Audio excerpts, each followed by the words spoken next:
Unit 2.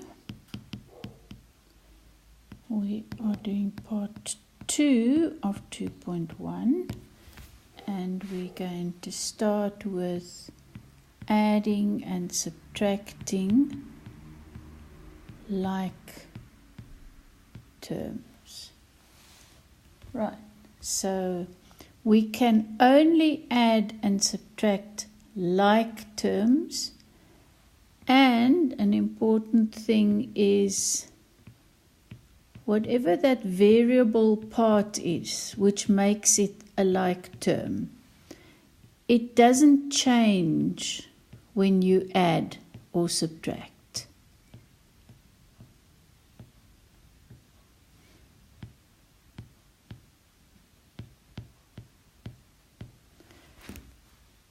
In other words, 3x plus 2x, think of it simply as I have 3 x's and then I have 2 more x's.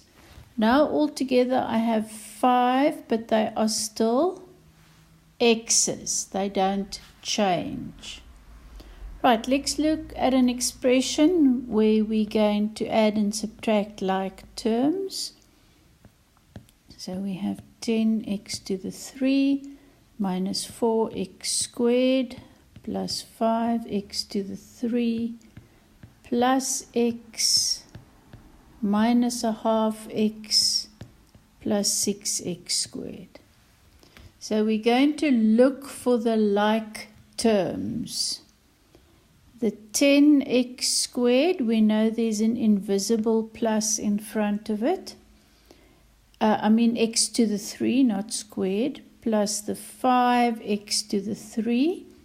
They are like terms, so we will say 10 plus 5 is 15, and they will remain x to the 3's. Also notice that I'm doing them from the highest power, so now the next power is squared, so I'm going to look and notice that I include the sign in front of it. Negative 4x squared plus 6x squared. So if I have 6 rand and I spend 4 rand, then I still have 2 rand left. Or if I had 6x squared and I dropped 4 of them, then I still have 2x squareds left. Then my x terms are all together here, so I have, again, here's an invisible 1. I've got plus 1x, take away a half x, which leaves me with plus a half x. So please remember to keep the correct signs to the left of each term, even if you need to swap them around. Okay, let us have a look at this. What if I asked you to calculate x minus y? Is there anything we can do? No, they are not like terms.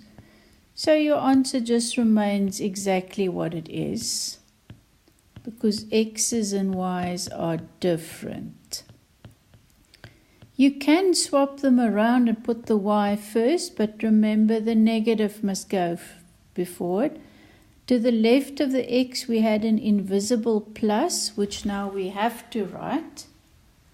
So x minus y you can write as minus y plus x, but that's all you can do because they are not like terms. Right, so you add the like terms, you don't change the name of the term. And if they're not like, if they're not the same, exactly the same variable part, then you can't add them. Let's have a look at exponents. Exponents are similar words, are powers or indices. So if you had to read up on exponents, and the book has a chapter on powers or indices, it should be similar work.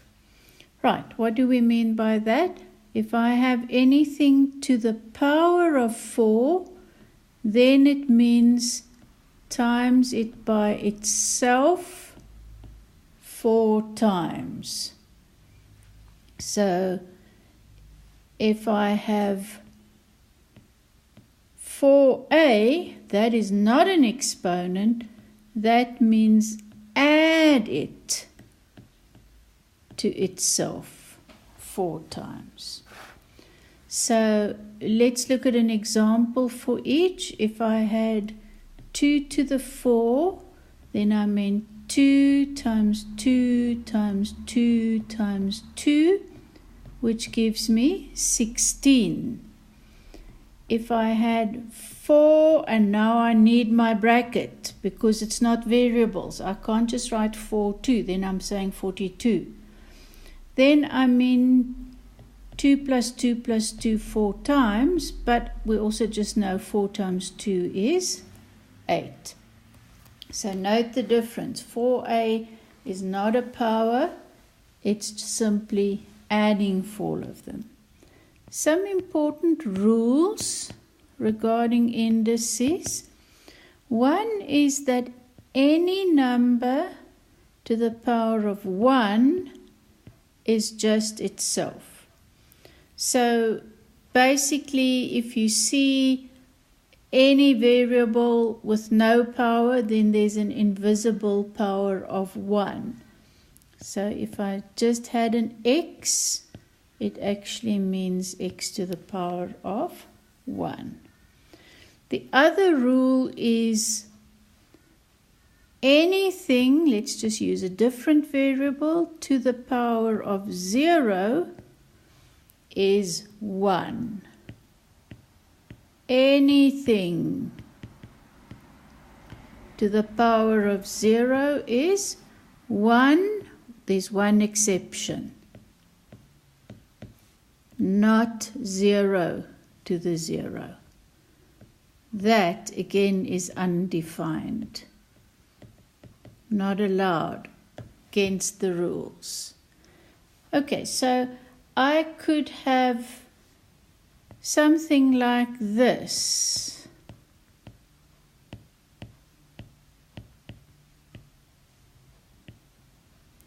If the power is 0, then the answer is simply 1. Simply 1. I don't need to worry about everything in there because the power is 0. Be careful though, if I gave you this, then the answer is -1. But if I gave you this, the answer is +1. Always your brackets are extremely important. The first example says, first find 3 to the 0, which is 1, then put a negative in front. The second example says, take the whole of -3, put it to the 0, so the answer is simply 1.